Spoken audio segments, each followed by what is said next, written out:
Ew. What up? Come here. Let me holler at you real quick.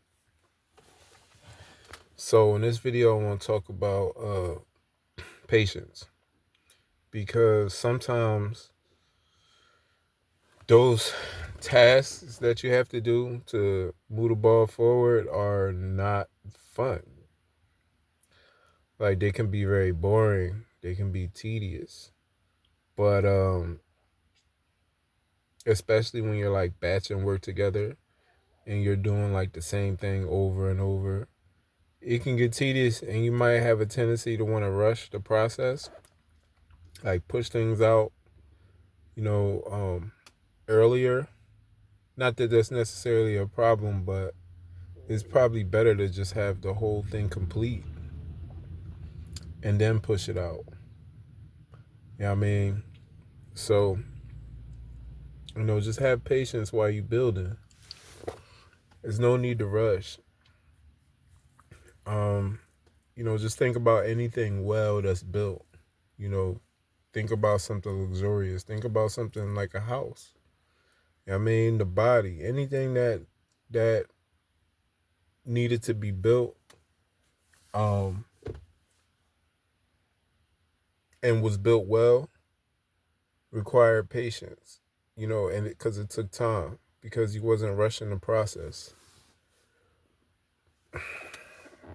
So I want you to take that same attitude with what you're building.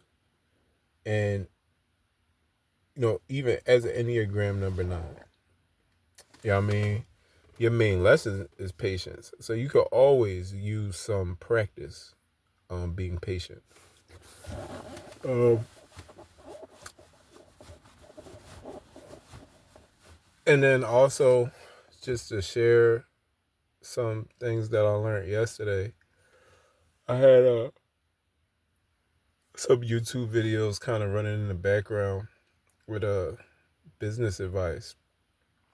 And man, like, you ever listen to like something, and this happens to me a lot, but like I listen to things and I'll just be like, man, I don't know. Like you be thinking but you really don't know. You know what I mean? Until you like start learning from these other successful people, and it's just like these guys, they know what they're talking about, their experience. And it's a very humbling experience. And like that's not that's not just from them. Like, that happens a lot. Now I will say it was reassuring to know that some of the stuff that they talked about, I was either already implementing, doing, talking about, or was thinking about implementing. So like that was good to know. But a few things that definitely stood out was about clarity, like knowing exactly where do you want this thing to be when you're finished. And then also just measurements.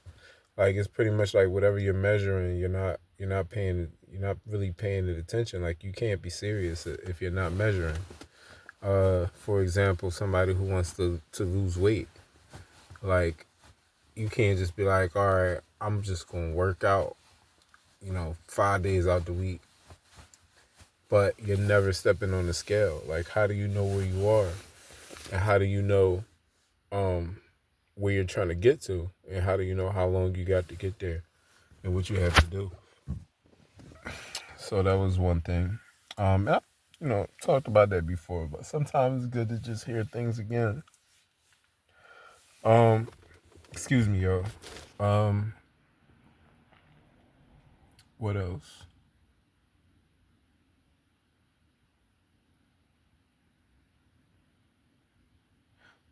Sorry about that, yo. I had a little brain fart. I was thinking about something else. What else did I learn? Oh, about having something called a mind map versus a business plan. So that's something I want to look into. But he was saying basically it's an easier way to focus on what you're doing in the business and in each process. Kind of like being more goal oriented. Um, the woman I was listening to, she was uh basically talking about kind of how Elon Musk runs his company. And some things that go on there, like about how how everybody was waiting in line to use this to get coffee, and it's just like I guess he noticed it and he was just like, you guys are sitting here waiting in line, like that's a loss of productivity, like because it's about the accumulation of that little 10 minutes. Like, okay, if this is done twice a day, that's uh 20 minutes. If that's 5 people doing that, that's 100 minutes of productivity. I mean, over an hour of productivity out the window because people are waiting to get coffee. Um, and what else? Uh,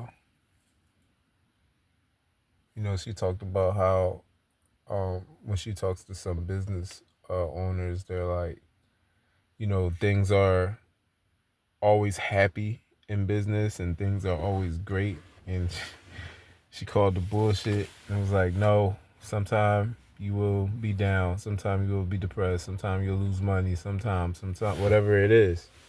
And things don't always go well. So for you to think that you're just gonna be happy all the time, it's unrealistic. Oh, excuse me. Um, the guy talked about something very interesting when he was looking for a co-founder, and this goes into reputation.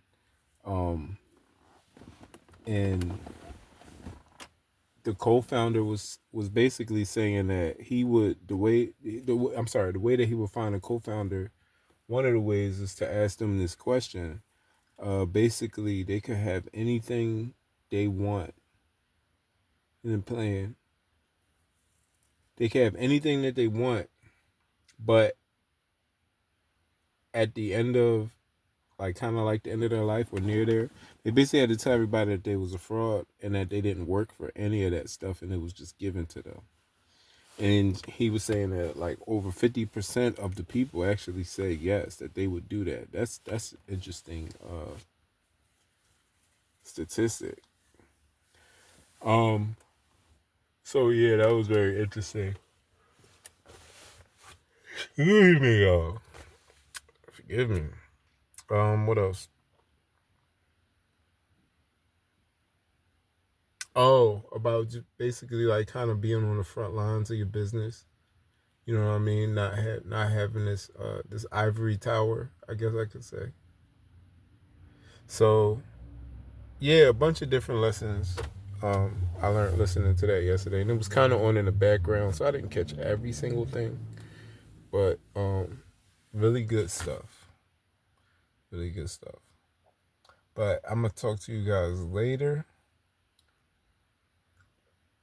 and that's it.